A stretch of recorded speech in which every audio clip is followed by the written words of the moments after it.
2026లో తమిళనాడు, వెస్ట్ బెంగాల్, కేరళ, అస్సాం, పుదుచ్చేరి ఎన్నికల తర్వాత ఎర్లీ 2027లో జరిగే ఎన్నికలు పంజాబ్లో వాస్తవంగా Bharatiya Janata Party is not a player, very insignificant player. ఆ పోటీ ఎలా కాంగ్రెస్కు ఆమ్ ఆద్మీ పార్టీకి మధ్య ప్రస్తుతం ఉంది. థర్డ్ ప్లేస్లో అకాలీదళ్, ఫోర్త్ ప్లేస్లో మీకు బీజేపీ వస్తుంది. దీనికి కారణం ఏంటి అంటే బీజేపీ మొదటి నుంచి కూడా ఇక్కడ జూనియర్ పార్ట్నర్గానే రాజకీయం చేస్తూ వచ్చింది. దాదాపు మోర్ దెన్ 3 decades బీజేపీ, శిరోమణి అకాలీదళ్ల మధ్య పొత్తుండేది. సో ఈ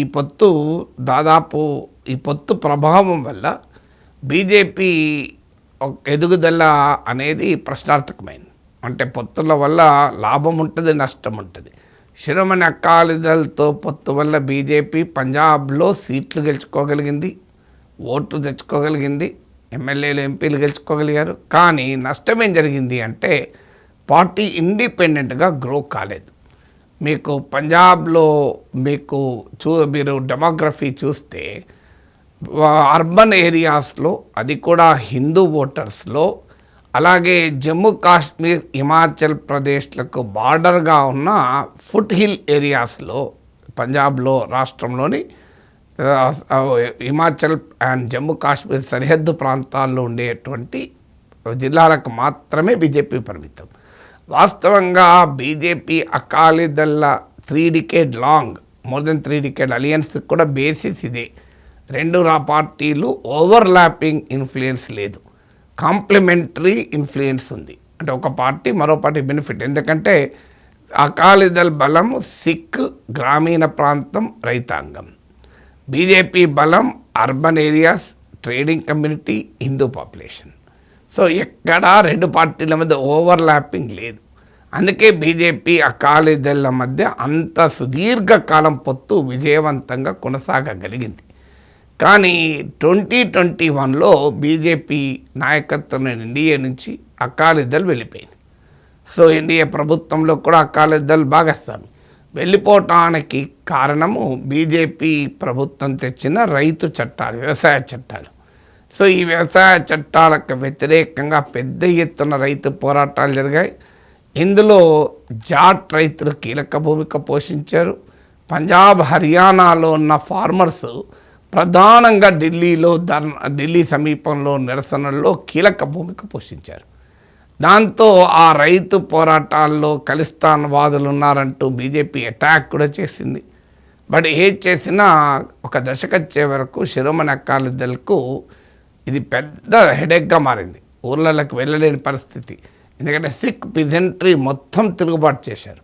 దాంతో తమ రాజకీయ భూమికనే కోల్పోతామన్న భయంతో అకాలీదళ్ ఎన్డీఏ నుంచి బయటకు వచ్చింది. ఇప్పుడు వాస్తవంగా బీజేపీకి అప్రకటిత మిత్రపక్షంగా ఉంది. ఈవెన్ ఎన్డీఏ ప్రభుత్వానికి అనేక రకాలుగా సహకారాన్ని అందిస్తూనే ఉంది, పొత్తులో లేకపోయినా కూడా. కానీ 2027 ఎర్లీలో జరిగే అసెంబ్లీ ఎన్నికలు, బిగినింగ్లో జరిగే అసెంబ్లీ ఎన్నికల్లో బీజేపీ సొంతగా పోటీ చేయాలని ఆలోచిస్తుంది. సో బీజేపీ రాజకీయ వ్యూహం ఎప్పుడైనా అలాగే ఉంటుంది, ఇండిపెండెంట్గా పెరగాలని చూస్తుంది. కానప్పుడే అలయన్సెస్ పెట్టుకుంటుంది. మీకు ఆంధ్రప్రదేశ్ లాంటి రాష్ట్రంలో కూడా 1% ఓటు ఉన్న చోట కూడా చాలా కాలం బీజేపీ టీడీపీతో కలవడానికి ముందుకు రాలే. పవన్ కళ్యాణ్ కనుక సహకరిస్తే బీజేపీ అసలు థర్డ్ ఫోర్స్గా ఉండాలని కోరుకుంది. పవన్ కళ్యాణ్ సహకరించకపోవడంతో అనివార్యమై చివరి నిమిషంలో టీడీపీతో కలిసింది. తమిళనాడులో మీకు 24 లోక్సభ ఎలక్షన్స్లో కూడా ఏడీఎంకేతో తెగదెంపులు చేసుకుని సొంతగా పోటీ చేసింది. చిన్న చిన్న పార్టీలు కలుపుకొని 11% ఓటింగ్ దాకా ఎన్డీఏ తెచ్చుకుంది. కానీ ప్రభావం చూపలేమని అర్థమై మళ్ళీ ఏడీఎంకేలు కలుపుకుంది. సో అలా పట్టు విడుపులతో బీజేపీ రాజకీయం ఉంటుంది. అందుకే ఈసారి బీజేపీ సొంతగా పోటీ చేయాలని చూస్తుంది. అమిత్ షా ఒక ఇంటర్వ్యూలో చెప్పాడు, మేము గెలవడము అనే యాంగిల్తోనే పోటీ చేయము, మేము ప్రతి ఎన్నికల్ని కూడా సీరియస్గా తీసుకుని పోటీ చేస్తాం. ఎందుకంటే మా పార్టీ పెరుగుదలకు అది ఉపయోగపడుతుంది, పార్టీ ఆలోచన విధానాన్ని జనంలోకి తీసుకెళ్ళడానికి ఉపయోగపడుతుంది. అన్నిటికీ మించి ఈ ఎన్నికల వల్ల పార్టీకి సంస్థాగతంగా వ్యాపించి అన్ని ప్రాంతాల్లోనూ పార్టీకి కార్యకర్తలు దొరకడానికి కూడా ఇది ఉపయోగపడుతుంది అన్నాడు.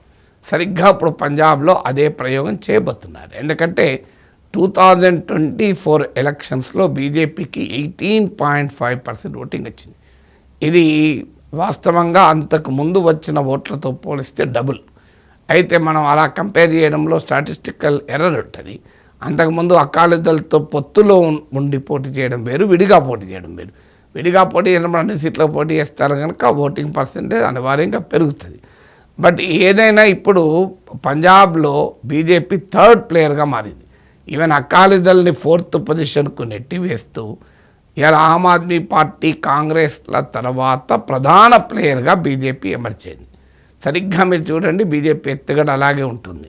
మిత్రపక్షాలకు జూనియర్ పార్ట్నర్గా ప్రారంభమై ఆ మిత్రపక్షానిపైన ఆధిపత్యాన్ని చెలాయిస్తుంది. మహారాష్ట్రలో శివసేనతో అలాగే చేసింది, బీహార్లో జేడీయూతో అలాగే చేసింది, పంజాబ్లో అకాలీదళ్తో అదే విధంగా చేసింది. సో టీడీపీ వారికి ఇది అర్థం కావడం లేదు. అంటే టీడీపీ శ్రేణులు కార్యకర్తలు ఏమంటున్నారంటే, మా చంద్రబాబు నాయుడుకు తెలుసు సార్, బీజేపీ కన్నా ఎక్కువ స్మార్ట్, బీజేపీని అలా తక్కువలో ఉంచడానికే చంద్రబాబు నాయుడు పొత్తు పెట్టుకున్నాడని కామెంట్లు చేశారు. మేబీ అది నిజమవుతుందో చూద్దాం. కానీ చరిత్ర అంతా తీసుకుంటే ఎక్కడైనా బీజేపీ తమ మిత్రపక్షంతో జూనియర్ పార్ట్నర్గా మొదలుపెట్టి ప్రయాణాన్ని తర్వాత మిత్రపక్షం కన్నా ఎక్కువ వేగంగా పెరుగుతుంది. ఇద్దరు కలిసి వ్యాపారం చేస్తే ఒకరు లాభం వస్తే ఒకరు నష్టం వస్తే ఆ టైప్ ఉంటుంది బీజేపీది. సో అందువల్ల ఇక్కడ కూడా అకాలీదళ్లు దాటేసి థర్డ్ ప్లేయర్గా బీజేపీ 2024 లోక్సభ ఎన్నికల్లో పెరిగింది. ఇప్పుడు బీజేపీ తన ఆపరేషన్ లోటస్ మొదలుపెట్టింది. పంజాబ్లో తానొక బలమైన ఫోర్స్గా ఎదగటానికి. బహుశా ఎన్నికల తర్వాత అవసరం వస్తే అకాలీదళ్లతో పొత్తు పెట్టుకుంటారేమో తెలియదు. కానీ ఇప్పుడైతే విడిగా పోటీ చేసి ఒక ప్రామినెంట్ ప్లేయర్గా ఉండాలి అని. సో ఇందులో ప్లాన్ ఏంటంటే, ఒకటి ఆర్గనైజేషనల్ ఎక్స్పాన్షన్, అన్ని ప్రాంతాలకు విస్తరిస్తున్నాయి. ఇంతకుముందు చెప్పినట్లు బీజేపీ జాగ్రఫీ చాలా లిమిటెడ్, అర్బన్ హిందూ పాపులేషను, అలాగే మీకు హిమాచల్ ప్రదేశ్, పంజాబ్ సరిహద్దుకు సమీపంలో ఉన్న జిల్లాల్లో మాత్రమే బీజేపీకి బలం ఉంది. ఇప్పుడు ఎక్కువ మంది ఇతర ప్రాంతాలకు కూడా విస్తరించాలన్నది మొదటిది. రెండవది ఏంటి అంటే, Dalit and OBC population attract చేయాలని చూస్తుంది. నాకు గుర్తున్నంతవరకు దేశంలోనే అత్యధిక దళిత్ ఓటర్స్ ఉన్న రాష్ట్రం పంజాబ్. మీకు 6లో కూడా దళిత్స్ ఉంటారు. సో మీకు రెండవ ఎత్తుగడ దళిత్ అండ్ ఓబీసీ పాపులేషన్ను అట్రాక్ట్ చేయాలి. మూడవది ఇతర పార్టీల నుంచి ఇన్ఫ్లుయెన్షియల్ లీడర్లను అరువు తెచ్చుకోవాలి. సో ఇది ఇక్కడ సేమ్ మీరు చూడండి, తెలంగాణలో కూడా బీసీ ఓటర్ని అట్రాక్ట్ చేయడానికి బీసీ ముఖ్యమంత్రి నినాదం ఇచ్చారు. మాదిగ ఓటర్ని అట్రాక్ట్ చేయడానికి ఏకంగా కృష్ణ మాదిగ పెట్టిన మాదిగ ఉపకులాల సభకు ప్రైమ్ మినిస్టర్ వచ్చాడు. ఎస్సీ వర్గీకరణకు అనుకూలంగా ప్రధానమంత్రి మాట్లాడాడు. సో ఇలా ఎలాగైతే తెలంగాణలో చేశారో ఇప్పుడు పంజాబ్లో కూడా అదే చేస్తున్నారు. దాంతోపాటు ఇతర పార్టీల నుంచి తీసుకోవడం, ఇక్కడ కూడా చూడండి, ఈటల రాజేందర్, డికే అరుణ, మీకు కొండా విశ్వేశ్వరరెడ్డి, ఇలా చాలామందిని పార్టీలోకి తీసుకున్నారు కదా. సో అదే ఎత్తుగడతో ఇప్పుడు అక్కడ పంజాబ్లో కెప్టెన్ అమరేందర్ సింగ్, కాంగ్రెస్ తరఫున అంతకుముందు ముఖ్యమంత్రిగా ఉన్న నాయకుడు, అలాగే సునీల్ జాఖర్ పార్టీ పీసీసీ అధ్యక్షుడిగా ఉన్న నాయకుడు, ఇలాంటి లీడర్లను కూడా కాంగ్రెస్ పార్టీ నుంచి బీజేపీ తీసుకోగలిగింది. అఫ్కోర్స్ ఈ ప్రాసెస్లో బీజేపీ నుంచి కూడా కొంతమంది వెళ్ళిపోయారు. బట్ స్టిల్ ఇతర పార్టీలో ఉన్న ఇన్ఫ్లుయెన్షియల్ లీడర్లను తమ పార్టీలోకి తిప్పుకోవటానికి ప్రయత్నిస్తుంది. ఎందుకంటే Punjab is not an easy. Tamil Nadu ఎలా బీజేపీకి ఐడియాలజికల్లీ చాలా ప్రతికూలమైన స్టేట్. ఎందుకంటే బీజేపీ హిందూ పాలిటిక్స్కు విరుగుడు తమిళనాడు, ద్రవిడియన్ సోషల్ జస్టిస్ పాలిటిక్స్కు. సో అలాగే పంజాబ్ ఏమో సిక్ రాష్ట్రం, అంటే మెజారిటీ సిక్కులున్న ఏకైక రాష్ట్రం పంజాబ్.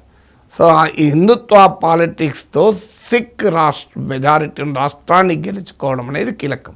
అయితే బీజేపీకి ఇలాంటి సవాల్ కొత్త కాదు. క్రిస్టియన్ మెజారిటీ ఉన్న నార్త్ ఈస్టర్న్ స్టేట్స్లోనే బీజేపీ ప్రభుత్వాలు వచ్చిన ఉదాహరణలు ఉన్నాయి కదా. సో అందువల్ల ఇప్పుడు ఆపరేషన్ లోటస్ పంజాబ్ కూడా అలాంటి ఒక సిగ్నిఫికెంట్ ప్రయోగాన్ని మొదలుపెట్టింది బీజేపీ. పంజాబ్లో సొంతగా బలపడటానికి భారతీయ జనతా పార్టీ అనేక రకాల వ్యూహాలను అనుసరిస్తుంది. ఒకటి, బూత్ లెవెల్లో పార్టీని ఆర్గనైజేషనల్గా స్ట్రెంథన్ చేస్తున్నారు. తమకు సొంత నాయకులు లేని చోట ఇతర పార్టీల నాయకులను తీసుకుంటున్నారు. అలాగే గ్రామీణ సిక్ ఓటర్లలో పెనట్రేట్ కావటానికి అకాలీదళ్కు పోటీగా వచ్చిన అనేక స్ప్లింటర్ సిక్ ఆర్గనైజేషన్స్ను బీజేపీ అట్రాక్ట్ చేస్తోంది. అలాగే కాంగ్రెస్ పార్టీని వ్యతిరేక పార్టీగా ఆపరేషన్ బ్లూ స్టార్ గుర్తు చేస్తూ అటాక్ చేస్తోంది. కర్తార్పూర్ సాహిబ్ కారిడార్ను గుర్తు చేస్తూ సిక్ కమ్యూనిటీ ఓట్లను పొందే ప్రయత్నం చేస్తున్నారు. మీరు ఇటీవల పార్లమెంట్లో రాహుల్ గాంధీకి రవనీత్ సింగ్ బిట్టుకు మధ్య జరిగిన సంవాదం, కేంద్ర మంత్రి రవనీత్ సింగ్ బిట్టు కాంగ్రెస్లో ముఖ్యమంత్రిగా పనిచేసి టెర్రరిస్టుల చేతుల్లో హతుడైన బియాన్ సింగ్ మనవడు. సో అతడు లోక్సభకు ఓడిపోతే రాజ్యసభకు రాజస్థాన్ నుంచి తీసుకొచ్చి కేంద్రంలో మంత్రి చేశారు. సో రవనీత్ సింగ్ బిట్టును రాహుల్ గాంధీ పైన అనుచిత వ్యాఖ్యలు చేస్తే రాహుల్ గాంధీ ట్రేటర్ అని రవనీత్ సింగ్ బిట్టును వ్యక్తిగతంగా అటాక్ చేస్తే ఎంటైర్ సిక్ కమ్యూనిటీని దేశద్రోహులు అన్నారు. వీళ్ళు ఆపరేషన్ బ్లూ స్టార్ చూసాం మనం అని మొదలుపెట్టారు. సో ఆ రకంగా సిక్ ఓటర్లను అట్రాక్ట్ చేయడానికి ప్రయత్నం చేస్తున్నారు. అలాగే క్యాస్ట్ అరిథమెటిక్ను తనకు అనుకూలంగా మార్చుకోవడానికి కూడా ఒక పెద్ద ప్రయత్నం చేస్తున్నారు. ఎందుకంటే పంజాబ్లో ఓబీసీ కమ్యూనిటీ దళిత్ కలిపితే 38% ఉంటారు, అందులో దళిత్సే 32% ఉంటారు. సో ఈ దళిత్ ఓబీసీ కమ్యూనిటీలను అట్రాక్ట్ చేయడానికి ఎత్తుగడ వేస్తున్నారు. ముఖ్యంగా మీకు రవిదాస్య కమ్యూనిటీ వాళ్ళను అట్రాక్ట్ చేయడానికి ఇటీవల రవిదాస్య కమ్యూనిటీలో పెద్ద రిలీజియస్ లీడర్ అయినటువంటి డేరా సచ్ఖండ్ బాలన్ నాయకుడు సంత్ నిరంజన్ దాస్కు ఏకంగా పద్మశ్రీ అవార్డు ఇచ్చారు 2026లో. ఈవెన్ ప్రధానమంత్రి సరసనకు కూడా ఆయన మీకు సంత్ నిరంజన్ దాస్ కనిపించారు.